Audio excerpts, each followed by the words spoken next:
So if you have been keeping up with the latest in AI, you have definitely heard about OpenClaw, so the viral open source AI agent that actually does things instead of just chatting. Today, I'm going to walk you through exactly how to set up your own OpenClaw assistant on the Google Cloud virtual machine, so it can run 24/7. And we're also going to connect it directly to Telegram, so you can control it right from your phone. But first, let me show you my current OpenClaw chatbot that's running in Google Chat. So this is more like a new employee onboarding training. So I tell OpenClaw that we have lbsocial.net, and I will call you my lbsocial assistant.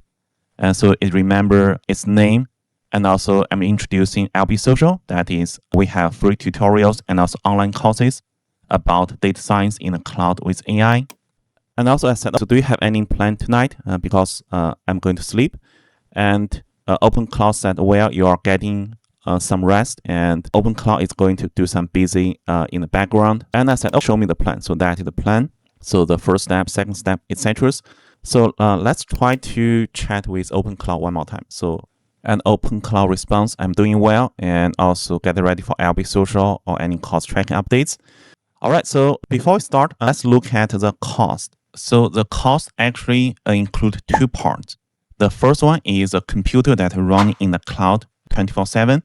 And you can see that it has been running for more than 2 days, and that cost is minimal. So you can see it is less than $1 in total, so including the compute engine, networking, and also the VM manager.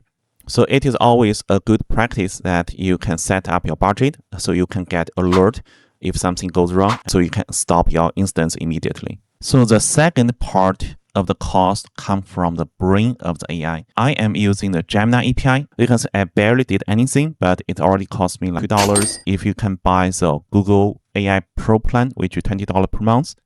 And with that plan, you have $10 per month credits, and that credits can cover your cloud computer and also your Gemini API cost. And also as a new user, so when you set up your first Google Cloud project, you will have this 300 credits. It will expire in 3 months. And finally, so as educators, so you can also request the cloud credits if you are using that for teaching. So for example, if you want to teach your student to set up this OpenClaw on Google, you could try to apply for these cloud credits for educators.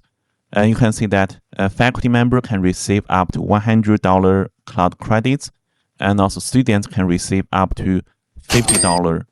All right, so now let's continue to set up our OpenClaw in the Google Cloud. So first we go to the Google Cloud and we go to console. And here you're going to create a new project. So let's start with a new project.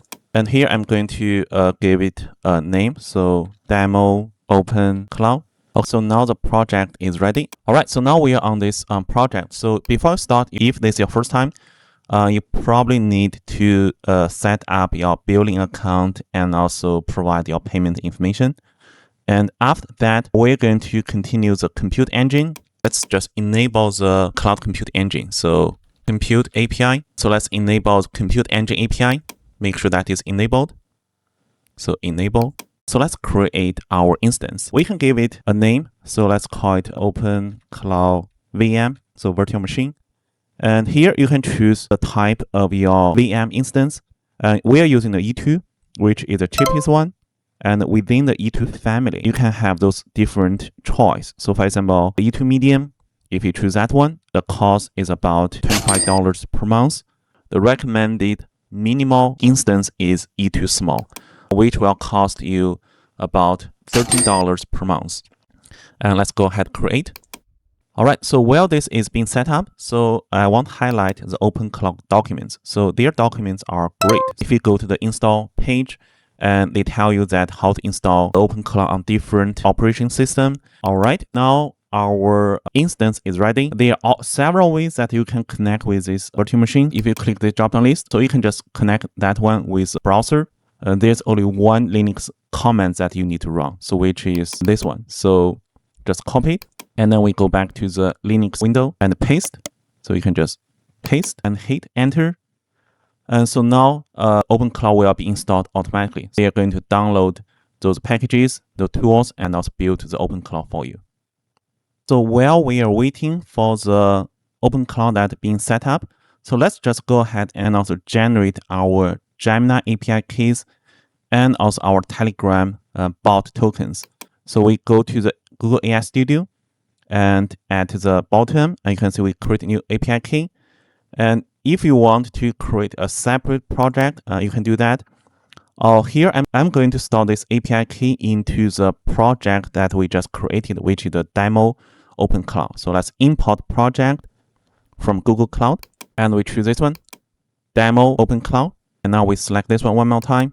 And here we're going to give it a Gemini key. So let's just call it OpenClaw key.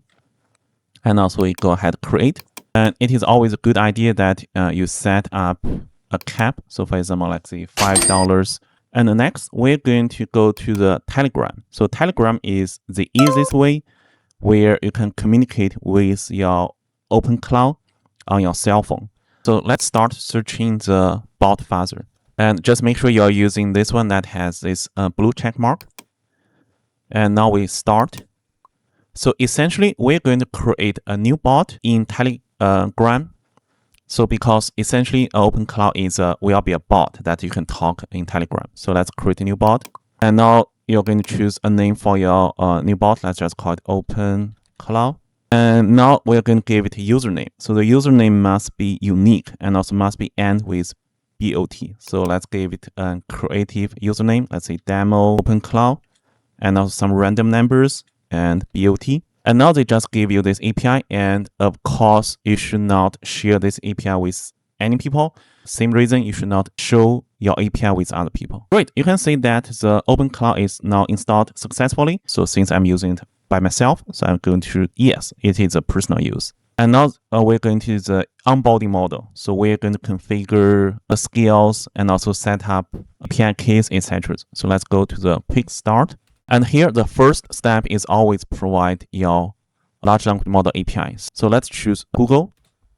And here, we're going to copy and paste our Gemini API key. So let's choose Gemini API key. And also, we're going to paste this API key now.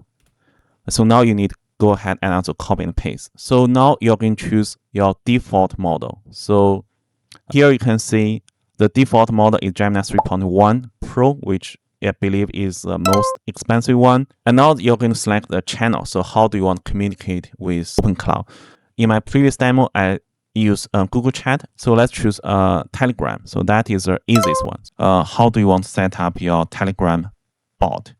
You can see the default setting is that enter your bot token. So that's easiest one. All right. So now the search provider. So let's just use Gemini. And now they're asking, do you want to configure skills? So skills are very powerful and also very dangerous. So let's look at those skills. Use those Gemini features. So let's just enable that.